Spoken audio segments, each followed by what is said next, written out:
चलिए अब हम क्वेश्चन के फिफ्थ पार्ट को सॉल्व करते हैं। सबसे पहले हम इस पैरेललोग्राम को नेमिंग कर लेते हैं। यहां लिखते हैं ए, यहां पर बी, यहां पर सी एंड यहां पर डी। अब इस पैरेललोग्राम में angle B and angle D एक दूसरे के अपोजिट एंगल्स हैं, इसलिए angle B and angle D equal होंगे। तो हम लिखेंगे in parallelogram A B C D angle B is equal to angle D, क्योंकि ये एक दूसरे के अपोजिट एंगल्स हैं। Angle B is equal to angle D.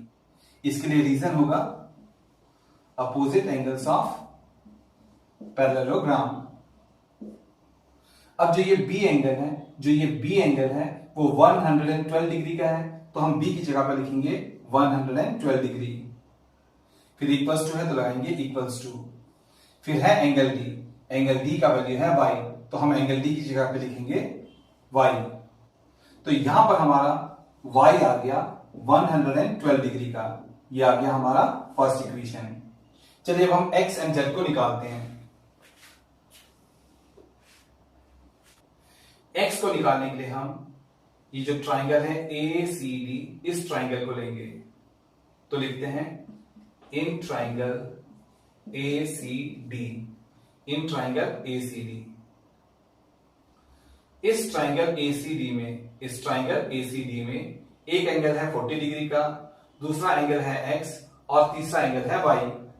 और हमें पता है कि एक ट्राइंगल में तीनों एंगलों का सम 180 डिग्री होता है, इसलिए 40 degree plus x plus y हो जाएगा 180 डिग्री।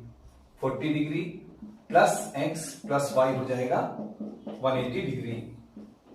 इसके लिए रीजन होगा angle sum property of triangle.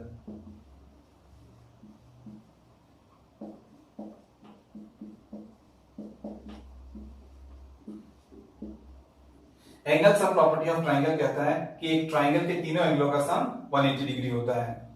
अब इस 40 डिग्री को हम as it is note down कर लेते हैं। फिर है प्लस, फिर है x को भी हम as it is note down कर लेते हैं। फिर है प्लस, फिर है y, और हमने y को निकाला है 112 डिग्री, तो हम y की जगह पे लिखेंगे 112 डिग्री और आगे इज इक्वल टू 180 डिग्री तो है ही है।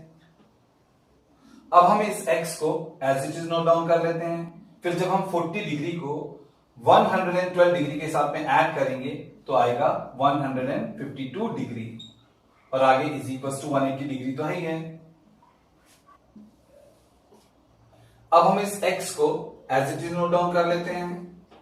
फिर जब हम इस प्लस 152 डिग्री को लेफ्ट हैंड साइड से राइट हैंड साइड पे लेकर के जाएंगे तो राइट हैंड साइड में हो जाएगा 180 डिग्री माइनस 152 डिग्री।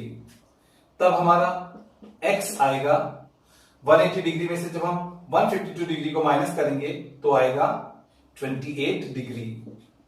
तो हमारा x आ गया 28 डिग्री का और ये बन गया हमारा सेकेंड इक्वेशन। अब देखिए इस पैरेललोग्राम में BC जो है वो AB के पैरेलल है और AC जो है वो एक ट्रांसवर्सल है। इन दो पैरेलल लाइंस और इस ट्रांसवर्सल से एक Z बन रहा है और Z के वर्टेक्स पर जो एंगल्स होते हैं, Z के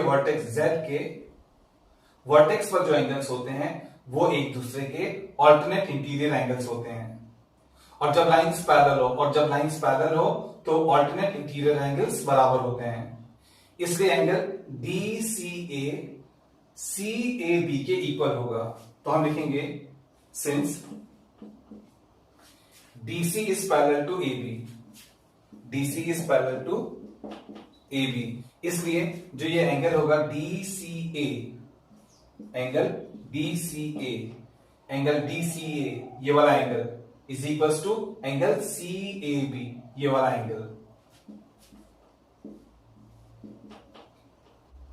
ये दोनों एंगल्स इक्वल इसलिए होंगे क्योंकि ये ऑल्टरनेट इंटीरियर एंगल्स हैं और जब लाइनें पैरेलल होती हैं तो ऑल्टरनेट इंटीरियर एंगल्स इक्वल होते हैं। तो इनके लिए रीजन होगा ये ऑल्टरनेट इंटीरियर एंगल्स हैं। अब देखिए जो ये DCA एंगल है वो है x, तो हम DCA एंगल की जगह पे लिखेंगे x। फिर इक्वल्स टू है तो लगाएंगे इक्वल्स टू।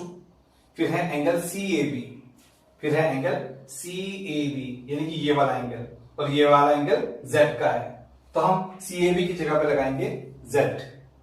अब देखिए हम x को निकाल चुके हैं 28 डिग्री, तो हम x की जगह पे लिखेंगे 28 डिग्री। x को हमने निकाला है 28 डिग्री, तो हम x की जगह पे लिखेंगे 28 डिग्री और इक्वल टू z तो है ही है। तो यहां पर हमारे पास में आ गया z is equal to 28 degree. तो ये बन गया हमारा थर्ड इक्वेशन। तो यहां पर हमने x, y एंड z की वैल्यूज को ऑब्टेन कर लिया। तो हम लिखेंगे from equation first, equation second and equation third, x is equals to 28 degree, y is equals to 112 degree and z is equals to 28 degree। तो ये आ गया हमारे फोर्थ पार्ट का फाइनल आंसर।